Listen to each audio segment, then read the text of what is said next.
Hi students, today we begin chapter 7 and the name of this chapter is learning. So we're going to be looking at how people learn, and we'll be looking at classical conditioning, which is very important in psychology when it comes to learning, whereby we can condition people to behave a certain way.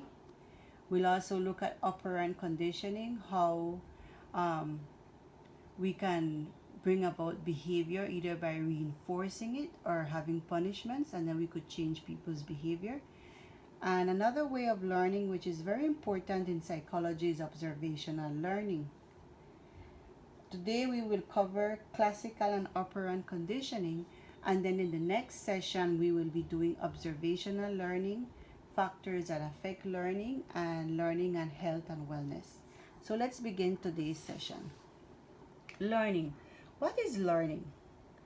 Learning is any change in behavior that occurs through experience, but this change has to be systematic and it has to be relatively permanent.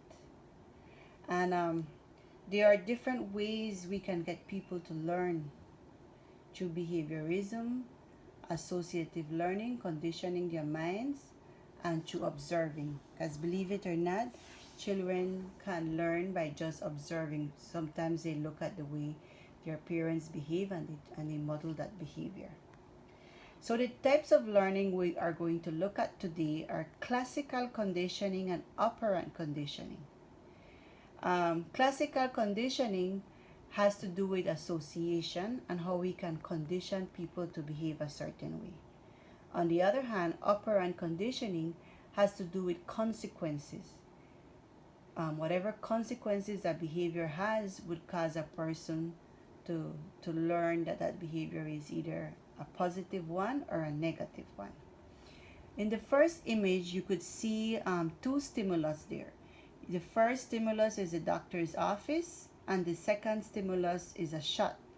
So in classical conditioning, when we pair the doctor's office with receiving a shot, it causes a negative feeling in the mind of the young man and the young child right there.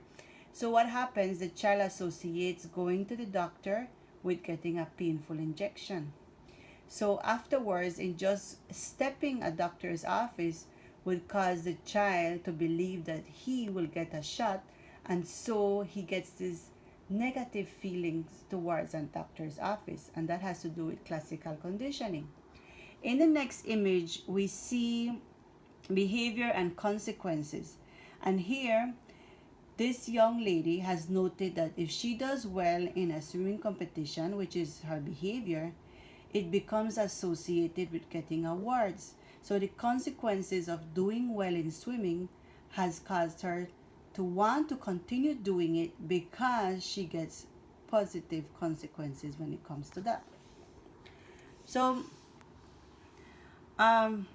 when it comes to classical conditioning, just now I showed you classical, the one with the little boy in the office, and I showed you operant conditioning, which has to do with the girl that swims.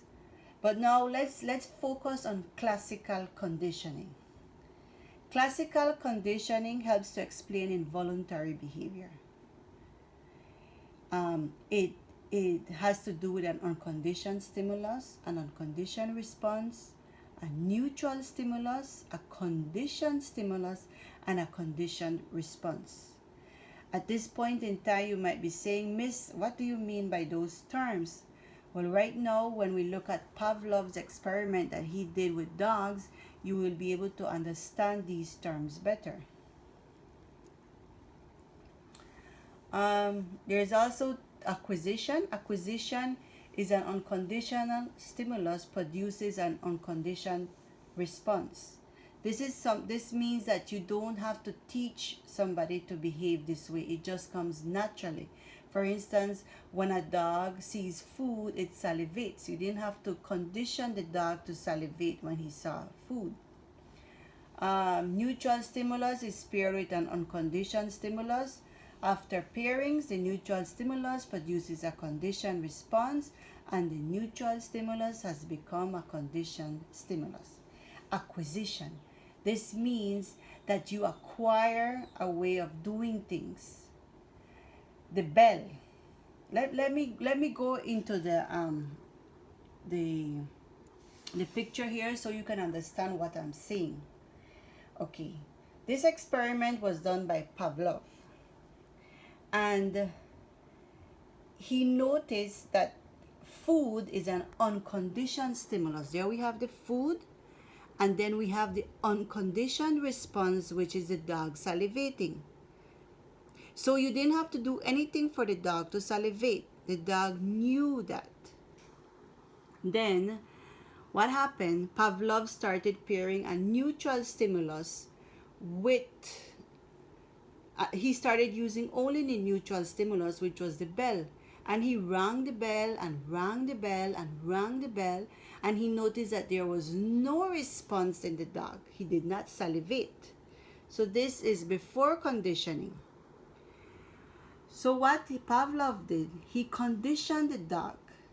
He paired the neutral stimulus, which was the bell, with the unconditioned stimulus, which is food. And he did this several times. He didn't do it one time. He had to do it several times. And after doing it several times, he produced an unconditioned response, which was the dog salivating. Later on, after conditioning, he just rang the bell and the dog salivated.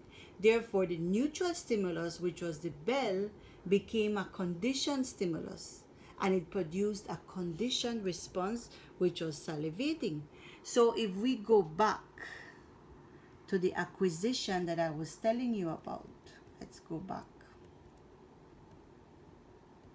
before the diagram here. See, a neutral stimulus paired with a unconditioned stimulus.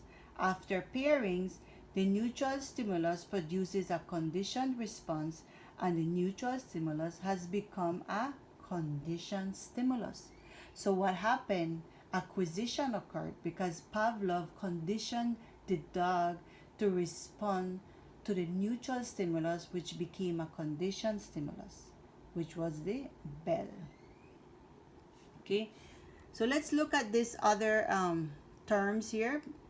Unlearned, reflexive, like I said, the dog only sees meat and it salivates. You didn't have to teach the dog to do that. The dog knew that that was a reflex that the dog has.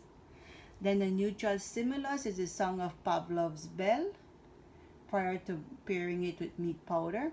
But after a while, pairing it so many times with the meat, the neutral stimulus, which was the bell, became the conditioned stimulus. Okay, so we're okay up to there, right? Okay, in classical conditioning, generalization occurs as well. What is generalization? Generalization means that a conditioned response may appear after various neutral stimulus that are similar to the conditioned stimulus. For example, after a while, if the dog heard the song of a bell, but it was not the bell, it was something similar, maybe a ringtone, a phone ringtone, right? The dog would salivate because his mind has been conditioned that once he hears the song of a bell, it will salivate. So it starts generalizing. Then we have discrimination. Conditioned response appears after the conditioned stimulus, but not after other conditioned stimulus. This would be the opposite of generalization, where the dog would not salivate when he hears other bells. He would just salivate when he hears the bell that Pavlov made the song for him in the first place. Discrimination generally learned by presenting other conditioned stimulus without the unconditioned stimulus. These are other terms that you need to know. Extinction. If after a while Pavlov rings the bell but does not present food, then the dog stops salivating afterwards. So he could continue ringing the bell and the dog won't salivate because he did not pair it with the meat. Too much time had elapsed where he was just ringing the bell and not presenting the meat, so extinction occurs. Spontaneous recovery. Conditioned response recurs after a time delay and without additional learning. This means that even after a time has elapsed and the dog hears the song of the bell, it would still salivate. So he didn't need any additional learning. It just naturally happened. He was already conditioned to do so. Then we have renewal, recovery of the conditioned response when organism is placed in a novel context, in a new context, and the dog starts salivating once more with only hearing the ring of the bell. But it has to be a new context. So this diagram here is just showing us the terms that we just went through. Acquisition, the strength of the conditioned response is very high when we pair the conditioned stimulus with the unconditioned stimulus. Then extinction, when you just present the conditioned stimulus, just the bell, after a while the dog will not salivate. When there is rest, nothing happens. Then in spontaneous recovery, you just present the conditioned stimulus, which is the bell, and the dog responds. So that's just showing you the terms that we just did a while ago. Then we look at classical conditioning applications after Pavlov came up with the classical conditioning. We have Watson and his student Rayner. They wanted to do this classical conditioning, and what they did, instead of doing it on dogs, they did it on a little boy, little Albert. And he paired the white rat, which is a conditioned stimulus, with loud noise. So let me go ahead and show you a video on this so you could understand better what I'm saying. I'm supposed to have the video right here. Okay, please listen. Biology experiment conducted by behaviorist John B. Watson and graduate student Rosalie Rayner. Previously, Russian physiologist Ivan Pavlov had conducted experiments demonstrating the conditioning process in dogs. Watson was interested in taking Pavlov's research further to show that emotional reactions could be classically conditioned in people. Watson was a radical positivist. He thought that human behavior should be studied exclusively based on the behaviors that were already learned. Genetic, unconscious, or instinctive elements made no sense to him. He just wanted to study the behavior that he could actually observe. Watson was a researcher at Johns Hopkins University in Baltimore. He began with the idea that most, if not all, human behavior could be explained by the person's learning history based on conditioning. Because of this, he thought it was a good idea to prove that Pavlov's conclusions could be applied to human beings as well. Watson went to an orphanage along with his assistant Rosalie Rayner. Then they picked an 8-month-old baby, the son of one of the nurses, from the orphanage. He was very neglected and lived in a very cold, foul environment. The baby seemed excessively calm, though. The people there said he had barely ever cried since he had been born. This was the beginning of the Little Albert experiment. In the first phase of this experiment, they showed Albert different stimuli. The goal was to observe which one of them scared him. They noticed that he would feel frightened only when hearing loud sounds, which is something that is common in babies. Albert didn't show any signs of fear in front of animals or fire. Then they began including fear by conditioning. They presented a white rat to Albert. At first he wanted to play with it, but then Watson made a loud noise by hitting a metal pipe with a hammer. Naturally, the child began to cry after hearing the loud noise. After repeatedly pairing the white rat with the loud noise, Albert began to cry simply after seeing the rat. They subjected the baby to these experiments for a long time. It actually went on for almost a year. In the end, the baby went from being calm to constantly feeling anxious. It got to a point where he even felt scared when he saw a Santa Claus mask.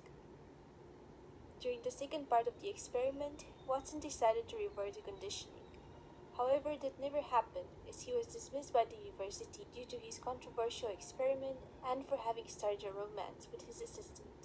While the experiment is one of psychology's most famous and is included in nearly every introductory psychology course, it has also been criticized widely for several reasons. First, the experimental design and process were not carefully constructed.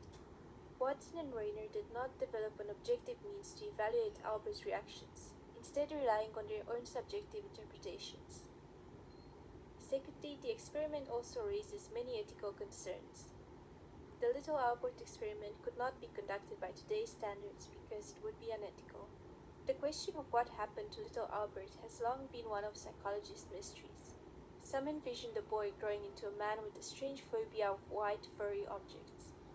Recently, however, the true identity and fate of the boy known as Little Albert was discovered. As reported in American Psychologist, the 7-year search led by psychologist Ho P. Bake led to the discovery. After tracking down and locating the original experiments and the real identity of the boy's mother, it was suggested that little Albert was actually a boy named Douglas Merritt. The story does not have a happy ending, however. Douglas died at the age of 6 on May 10, 1925, of hydrocephalus, a buildup of fluid in his brain.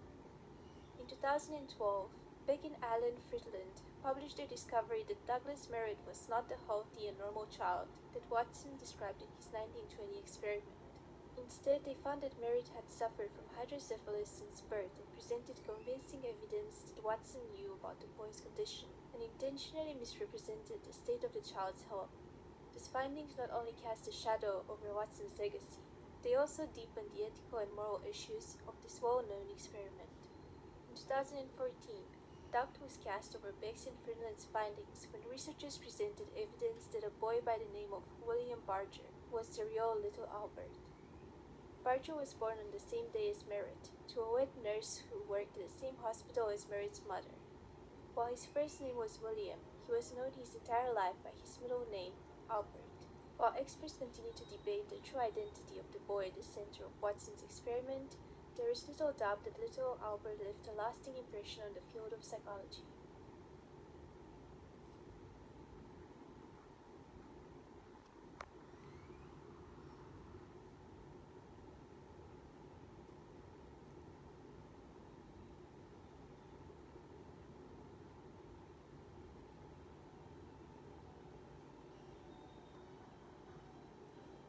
So there you have it. That was the video that was done on little Albert. The experiment that was done on him. It was a classical conditioning application. What happened there? They paired the white rat or furry animal, which was a conditioned stimulus, with loud noise. Because at the beginning, the baby, Little the Albert was little first boy, exposed to things which he one had not moment, encountered please. before in his short life to establish a base response. They began with fire, followed by a monkey, a dog, a rabbit, and a white rat.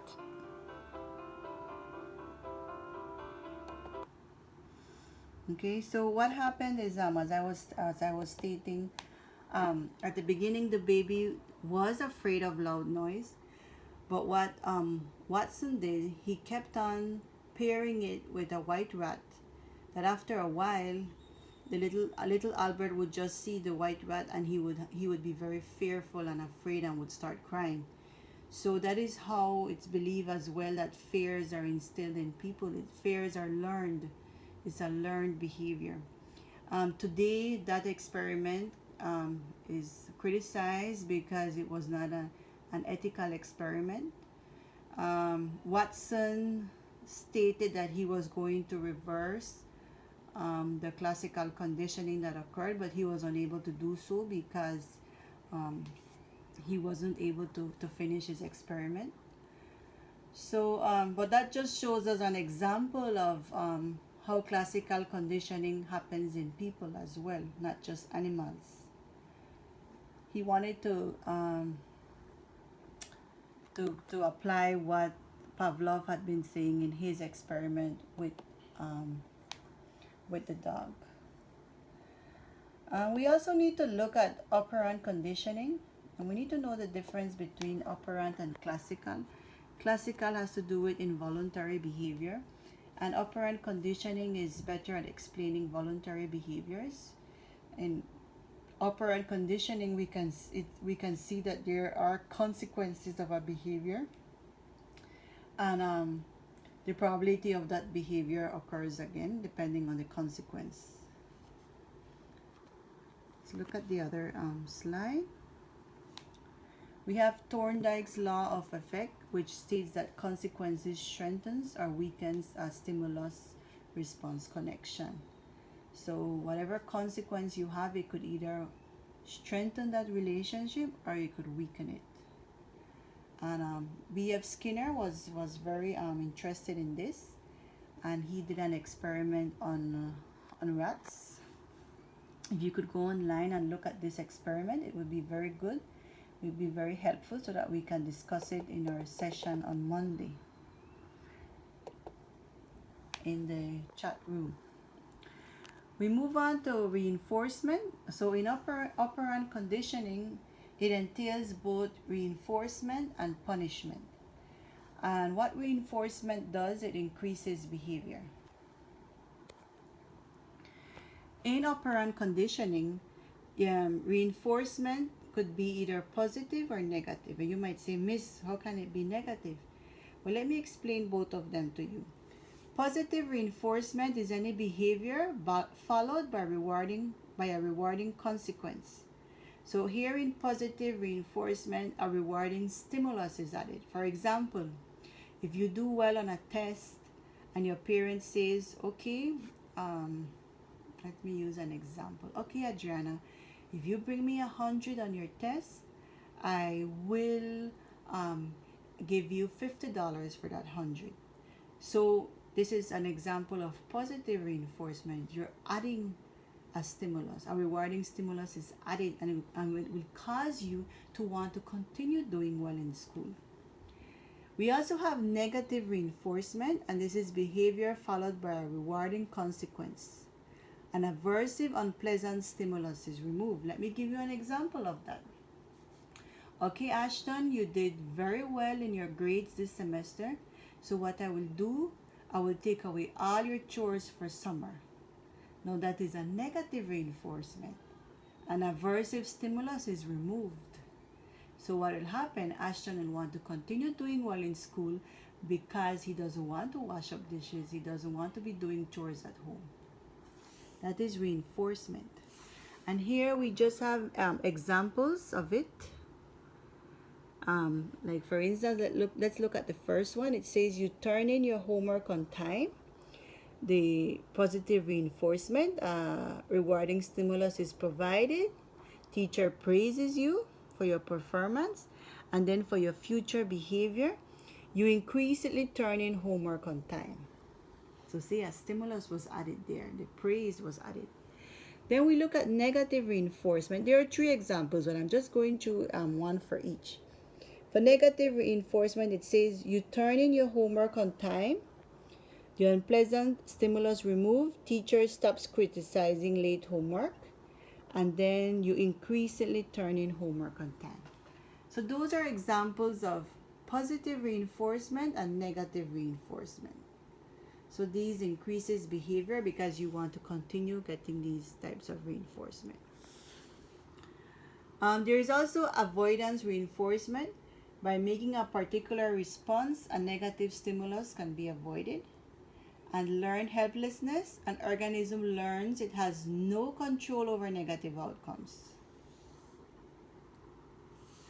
Types of reinforcers. There are primary reinforcers, and primary are innately satisfying. Primary reinforcers come from within you.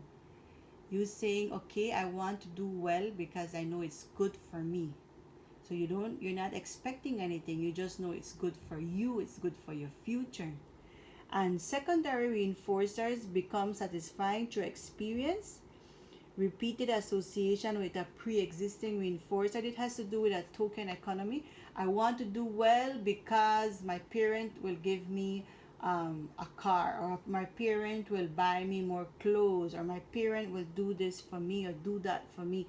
These are secondary reinforcers. This comes from outside of you, whereas the primary reinforcer is something from within you. Schedules of reinforcement. Generalization. A stimulus sets the occasion for the response. Responding occurs to similar stimuli. Discrimination. Stimuli signal when behavior will or will not be reinforced. An extinction and spontaneous recovery. Behavior decreases when reinforcement stops. In some cases, when you see that your mom stops giving you a monetary reward for doing well, well, then you stop doing it. That's what that is saying for extinction. There are various ways how you are reinforced. There is the fixed ratio. This is when reinforcement follows a set number of behaviors. For instance, your teacher says, if all students do well on your 3 tests, then the teacher will remove one of the tests. But if you notice, it has to be a set number of behaviors. It has to be 3 tests. Variable ratio is when the reinforcement follows an unpredictable number of behaviors. You don't really know when you'll be reinforced here. It's just done randomly. Fixed interval. Reinforcement follows behavior that occurs after a set of amount of time has elapsed. Interval has to do with time. So much time has to pass for you to be reinforced. And it has to be a set number of time. Variable doesn't have a set time. It could occur anytime. And then this is showing you an image of the cumulative response and the time. Fixed ratio. So many things have to happen before you get reinforced. Variable, it can happen at any time. Fixed interval, a number of time has to pass, a fixed number of time for you to be reinforced. And then variable interval, it could happen at any time. It's not fixed. In the same manner that we have reinforcement, we also have punishment. And punishment decreases behavior. Remember, reinforcement increases behavior. Well, punishment is quite the opposite. It decreases behavior. And in the same manner that we have positive reinforcement and negative reinforcement, we do have positive punishment and negative punishment. In positive punishment, behavior is followed by aversive consequence and an unpleasant stimulus is added. For example, Miguel did poorly on his tests, so the positive punishment that his parents will have for him is that now he has to mow the lawn for the whole month. In negative punishment, behavior is followed by aversive consequence, so a rewarding stimulus is removed. In this one, okay, we have Roy not doing well on his tests, so his parents say, okay, Roy, you didn't do well on your test. We will take away the keys for the car. You won't be able to drive the car for the next 2 months. So if you notice in the first one, something is added, something unpleasant is added. And in the second one, which is negative punishment, a rewarding stimulus is removed. Something that the individual likes is removed. And here again, we have examples for each. It says punishment. But you take medication to cure a headache, you have a bad allergic reaction, you avoid that medication in the future. And then the other one, negative reinforcement, you take medication to cure a headache, the headache goes away, and you take more medication in the future. So one is showing punishment and one is showing negative reinforcement, and it's giving you the difference between the two. Punishment, a behavior is decreased, and in negative reinforcement, a behavior is increased. So here we can compare operant procedures. Behavior, you turn in your homework on time. The positive reinforcement, your teacher praises you for turning it on time, and you turn in your homework on time again. Behavior, you take an aspirin for a headache. Your headache goes away, that's negative reinforcement. And you take the aspirin again the next time you have headache. So you see both at the top, positive reinforcement and negative reinforcement, a behavior is increased. In the bottom two, you don't clean up your room when your parent asks you to. The positive punishment, your parent yells at you for not cleaning up the room. You stop dawdling and clean up your room to avoid being nagged about it. And then the other one, you come home 2 hours after curfew. Negative punishment, you are grounded for 2 weeks. You don't come home late the next time you're allowed to go out with your friends. So positive reinforcement and negative reinforcement increases behavior. Positive punishment and negative punishment decreases behavior. So at this time, there is a controversy over punishment. We have corporal punishment, which is used by 70 to 90% of parents in the US. And they've noticed that there are problems associated with punishment. Why should parents avoid spanking? Is physical punishment necessary? Well, as psychologists, we believe that reinforcement is better than punishment. The more we can reinforce, the better for our children than punishing them regularly.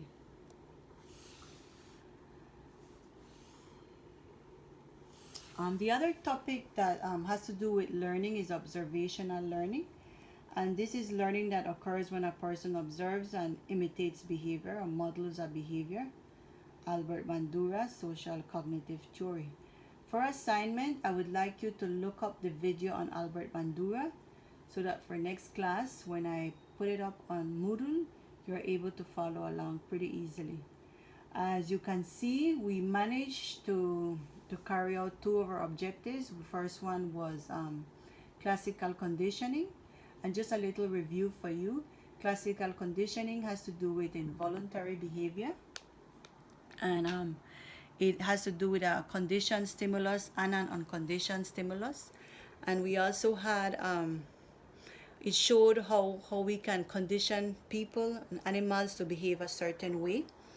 We also looked at operant conditioning, which has to do with reinforcement and punishment. So we can increase or decrease people's behavior in terms of the punishment and reinforcement. And it's better to reinforce than to punish, according to psychologists. If you have any questions, please feel free to message me. I am more than happy to answer your questions. And please keep safe. If you don't have to go out, don't go out. We need to keep safe in this time and pray a lot because our prayers are needed. Thank you guys, and God bless you.